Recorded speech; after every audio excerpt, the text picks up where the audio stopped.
हमको सब्सक्राइब लाइक दीजिएगा।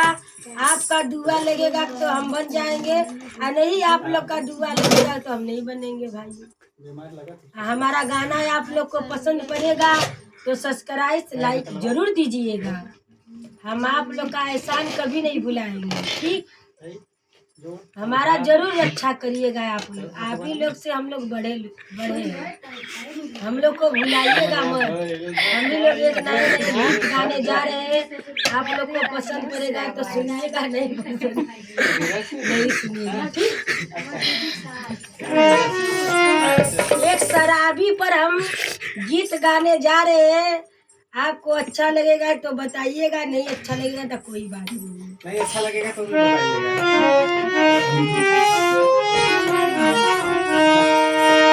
भैया पकड़ के धरे अखबारी, ऐसा करंट मार रहा है कि हमारा दिल ही चुप जा रहा है।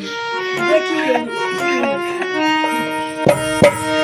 भैया पकड़ के धरे अखबारी, चुमेला होठवा गुलाबी, काशी कही हम आपन दुखवा,